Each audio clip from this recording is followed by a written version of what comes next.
They left the island, and what happened next shocked the entire world. Welcome to the latest issue of Tuyat Mat. Under the cover of pitch black night, a heinous crime took place, sending shockwaves and horrifying the entire world. Hundreds of tons of pure white sand, nature's treasure, were taken away in the blink of an eye, leaving behind a barren, desolate beach resembling a dead desert. Crime of the century. The sand theft occurred late at night in Jamaica. On a July night in 2008, as a dense darkness enveloped Coral Spring Beach, a remote spot in Jamaica, a mysterious event quietly unfolded. Under the hazy moonlight, the space sank into silence, with only the gentle sound of waves lapping against the sandy shore. Suddenly, a line of trucks quietly appeared, moving slowly before coming to a complete halt right at the water's edge. And so began the Great Apple Heist, a scheme far grander than anyone could have imagined. Dozens of people, aided by heavy excavators as well as rudimentary tools like shovels, were frantically digging across a nearly 400-meter-long stretch of beach. The soft, dough-like buns, loaded onto over 500 trucks, vanished in a matter of hours. Hundreds of tons of sand prepared for a luxury resort mysteriously vanished without a trace.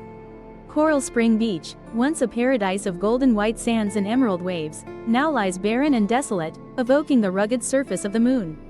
No longer the sound of waves blending with the natural landscape, only an eerie silence remains. The stolen sand, valued at approximately 22 billion Vietnamese dongs, seems to have vanished into thin air, leaving not a single clue to trace. Despite their investigative efforts, Jamaican police are nearly powerless in the face of what is considered a perfect robbery. No human footprints, no license plates, and not a single witness came forward. It all felt like an illusion orchestrated by brilliant minds, leaving an entire community both astonished and wistful for a beauty that had faded into the past. What truly astonishes one is that the Coral Springs burglary was not an isolated incident. It is merely a small piece in the vast puzzle of criminal activity, where an international network nicknamed Mafia Card is quietly pulling the strings. Not only do these subjects exploit sand for sale, but they also turn it into a large-scale business, reaping billions of dollars in illicit profits from smuggling activities. Sand, seemingly mundane and silently beneath our every step, turns out to be a treasure that criminals are willing to trample everything to seize. From the stunning beaches of the Caribbean to the tranquil islands of Southeast Asia, Mafia Card operates everywhere, leaving an indelible scar on the face of the earth. The story of Jamaica is like a door slightly ajar, leading us into a world full of mystery, where grains of sand are not merely an inanimate building material. It was the heart of a sophisticated criminal network, operating discreetly, beyond the reach of the law and the public eye. The beaches, once the nation's pride, have now been stripped of their inherent beauty, leaving behind voids that nothing can fill. Why is sand, something that seems so ordinary and ubiquitous, able to become the target of such brazen and large-scale thefts? And how far will the consequences of these actions extend, not only for nature but also for humanity itself? To find the answer, we must trace the journey of the stolen sand grains, a journey that holds a truth more astonishing than anything we could ever imagine. Under the hands of illegal sand miners, the island gradually disappeared. In 2015, fishermen on Paris Island, a small island in Indonesia's Thousand Islands archipelago, began to notice a strange phenomenon. One peaceful morning, just as the sun began to rise, they unexpectedly discovered a ship nearly 30 meters long anchored offshore, silent and hazy like a ghost appearing amidst the blue-green waters. Initially, they thought it was just a stray fishing boat, an ordinary occurrence not worth worrying about. But the doubt quickly turned into sheer terror as the ship suddenly started up, roaring violently as if tearing through the tranquil space. At a dizzying speed, it began sucking sand from the seabed, as if intent on swallowing the entire island. A vast sandy shore, once a place where fishermen would moor their boats and rest after exhausting voyages, vanished completely in just a matter of days. Not only the sand, but also the precious fishing nets, the lifelong assets of so many families, were mercilessly taken away. When it all ended, the ship quietly departed, leaving behind the empty beach and the stunned, bewildered gazes of the islanders. Stunned by the immense loss, the fishermen hurriedly reported the news to the Coast Guard. Through the investigation, a shocking truth was uncovered: the sand theft on Paris Island was not an isolated incident.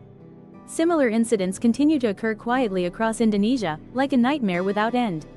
The small islands, the nation's pride, are gradually disappearing from the map. The sand was continuously sucked up and churned, causing the portion of land protruding above the water to gradually shrink. Stripped of their protective layer of sand, the fragile islands are sinking deeper into the sea, as if being mercilessly swallowed by the ocean. Since 2005, in Riau province of Sumatra alone, 26 sandy islands have vanished due to illegal mining. Public opinion is concerned that without timely preventive measures, approximately 2,000 other small islands across Indonesia also face the risk of a similar fate, wiping out entire fishing communities, peaceful villages, and generations of memories tied to the sea. However, the scope of the story extends far beyond Indonesia's borders. From the sun-drenched beaches of Morocco, which were once a paradise attracting millions of tourists, to the winding rivers of India, on which thousands of villages depend for survival, sand theft is spreading like an uncontrollable epidemic. Sand and gravel, illegally mined, are smuggled across borders to meet the massive demands of modern construction. From the magnificent, splendid skyscrapers of Dubai to the densely packed new urban areas springing up across China, sand leakage has become the lifeblood nourishing great constructions. Sand smugglers are growing increasingly brazen, defying laws and ethics, even ignoring the desperate pleas of the local residents themselves. They are not only mining sand, but also stripping the livelihoods of millions who depend on rivers and the sea for their survival. The islands are gradually vanishing, the beaches stripped bare leaving only gravel, and fishing communities plunged into desperate straits. These are the clearest evidence of the devastation wrought by illegal sand mining. Something as seemingly mundane as sand has turned out to be the focal point of a covert war, where human greed is erasing the natural wonders once cherished and revered. Villages will vanish, beaches will cease to exist, and future generations will only know of them through stories, if we do not act now to protect the precious gift bestowed upon us by nature. How criminal organizations, mafia, operate their underground empires. To uncover the inner workings of sand smuggling gangs, an investigative team in Morocco took the risk of going undercover as construction contractors. Under the guise of sourcing sand for a major project, the project itself was, in fact, completely non-existent. On an empty plot of land on the outskirts of the city, they saw enormous mountains of sand piled incredibly high, a sign that a massive delivery network was in operation.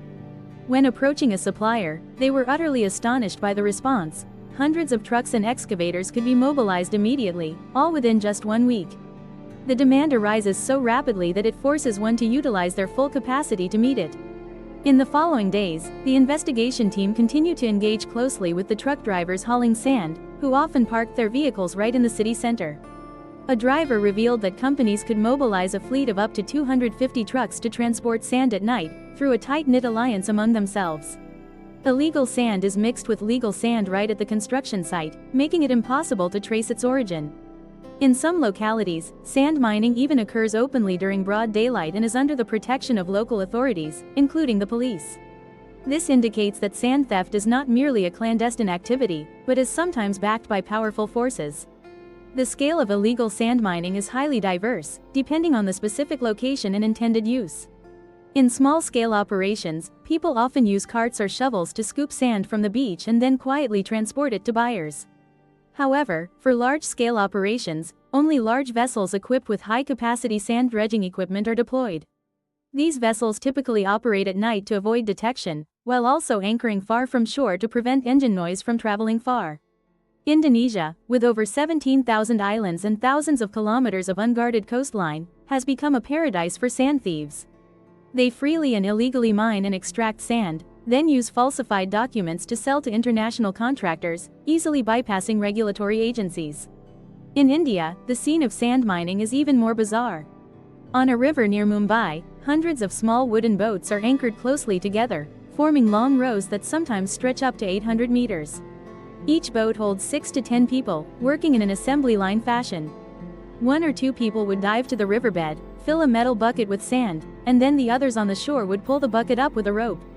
They worked tirelessly, repeating the same task hundreds of times every single day. Initially, they only needed to dive 6 meters deep, but now they have to go down to 12 meters, with the maximum limit even reaching 15 meters. When the river ran dry, they had no choice but to set out to find a new home.